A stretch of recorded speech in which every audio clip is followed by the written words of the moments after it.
استاد مسلمانانو وروڼو نن در سره دا یو کلیپ د شیخ عنایت الله برهاني حفظه الله شریکول تاسو یو څه په غور سره راسره واورئ چې د فتواو متعلق څه وایي چې فتوا ورکول څومره غټ کار دی او په فتوا ورکولو کې صحابه کرامو څومره احتیاط کوئ او څومره محتاط وله تاسو دا بیان یو سره واورئ. انس رضی الله تعالی عنہ چې دا لس کاله یا یولس کاله علی اختلاف الاقوال د نبی علیه السلام خادم پاتې شوی دی نو چې یولس کاله د پیغمبر چې هغه مرکز د علم دی د دې کې به څونه علم د مشاهدت وحی مشاهدت علوم ظاهره مشاهدت علم باطنه دې ټوله کوله بیا هم چې ولما جاء بالفتوى کله چې فتوا راغله حضرت انس رضی الله تعالی عنہ ورته ویل لاړ شه علم دې چې هو اعلم منا دا د دې غایتي تقوا او احتیاط په فتوا کې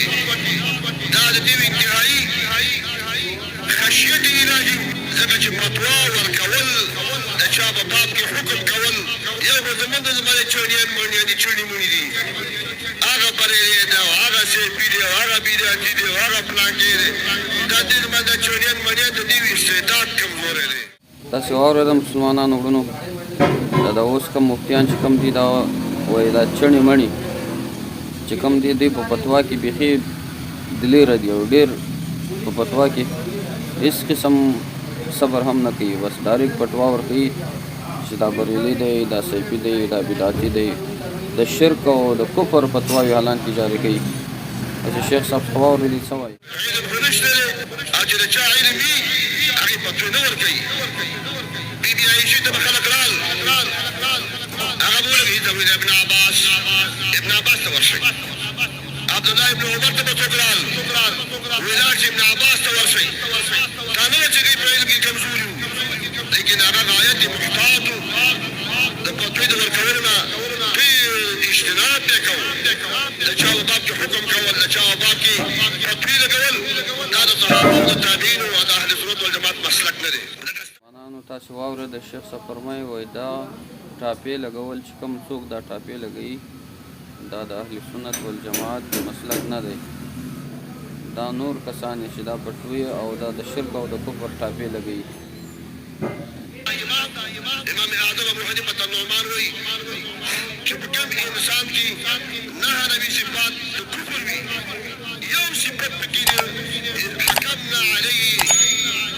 موږ په هغه باندې اسلام حکم کوو موږ په هغه باندې مؤمن حکم کوو دا غایت احتیاط د اکابرین د امت چې څوک د امت د وباسي نه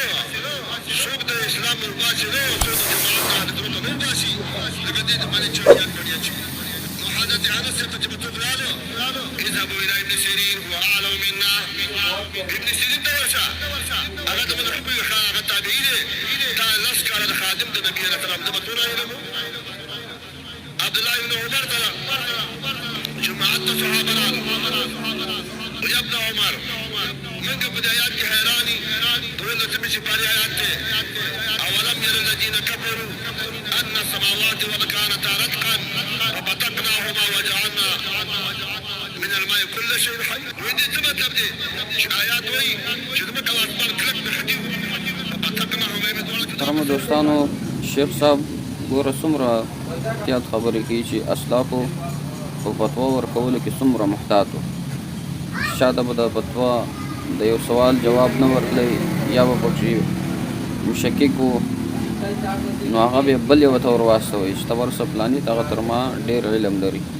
دا یې نه کولی چې داسې ډایرکټ فتوا ورکړي یو ټاپه ولګوي لکه د نن زمانې دا مفتیان مخکې تاسې واورئ بیان نور څه وایي. کله چې اسمان ځان نه ماده او جوهر دی ځان نه عنصر دی ځمکه د یو بل عنصر او د یو بل مادې نه جوړه شوې ده ټوله تمې یو شی متصل چې بیا خدای پاک دواړه سره جدا کړو. عبدالله بن عمر ورته وایي اذهبوا الى ابن عباس فبأي شيء اجاب لكم فاتوني به راشي عبدالله بن عباس ته ورشئ چې په هره خبره ته جواب درکړه بیا زما خواته ما هغه جواب راوړی چې زه پوه شم زه جواب نشم ورکولی. لاړ عبدالله ابن عباس دی، یا ابن اخي وراره وایي موږ نه پوهېږو د آیات باندې چې څنګه ځمکه او اسمان دواړه کلک نښتي وو، په فتقناهما ببین سره دواړه جدا کړه. عبدالله ابن عباس ویلي چې دلته دا فتق هر یو د بېلګې راجع دی. داسې معنا ده چې کله الله ځمکه او اسمان پیدا کړه، مخلوقات نه انسان نه د خوراکي اشیاو ضرورت نه چې مڼې وشي او وربشې او جوار او غنم او شولې او وریجې او پیسې بادام وشي، دې ته ضرورت نه و. اسمان کلک و، باران یې نه کوو، ځمکه کلکه وه، شینکي یې زرغونول. نو داسې معنا ده چې ان السماوات كانت رتقا لا تمطروا وفتقنا السماء بالامطار. اسمان کلک نښتی و، د باران طاقت پکې نه واچولی. انسانان او مخلوقات چې کله پیدا کېدل، ډېر ضرورت و باران ته. وفتقنا السماء بالامطار، ومثلو اسمان په باران سره. وفتقنا الارض بالانبات، ځمکه دې وچوله چې غنم کوه، مڼې کوه، سیوان کوه، انګور او پلاګې او پلاګې او پلاګې دا کوه چې د خلکو ضرورت دی. داسې معنا ده. محترم دوستانو، تاسې شیخ صاحب محترم څخه واورېدل چې زموږ ستاسې اسلاف حضرت امام ابو حنیفه رحمت الله علیه څومره د فتوا په باب کې محتاط او احتیاط یې کوئ، لکه څرنګه چې صحابه کرام هم دغسې وه د فتوا په باب کې څومره احتیاط کوئ. نو موږ تاسو ته هم پکار دی چې د فتوا په باب کې ډېر احتیاط وکړو، خاص کر د اوس دور علما مفتیان چې بالکل هم په هیڅ قسم فتوا ورکولو کې دریغ نه کوي، صبر نه کوي، ډایرکټ فتوا ورکوي. نو د دې خلکو څخه تاسې ځان وساتئ. الله تبارک وتعالی دې موږ تاسو ته د عمل کول توفیق راکړي، او کوشش کوئ چې د پخواني علماو د خپل اسلافو په طریقه باندې خپل ځانونه برابر کړي، او د پخواني مشایخو د زاړه عقیدې علما سره تعلق وساتئ، د هغو څخه د فتواو او د سوالو د مسایلو پوښتنې کوئ، تر څو ستاسې عقیده هم سالمه پاتې شي.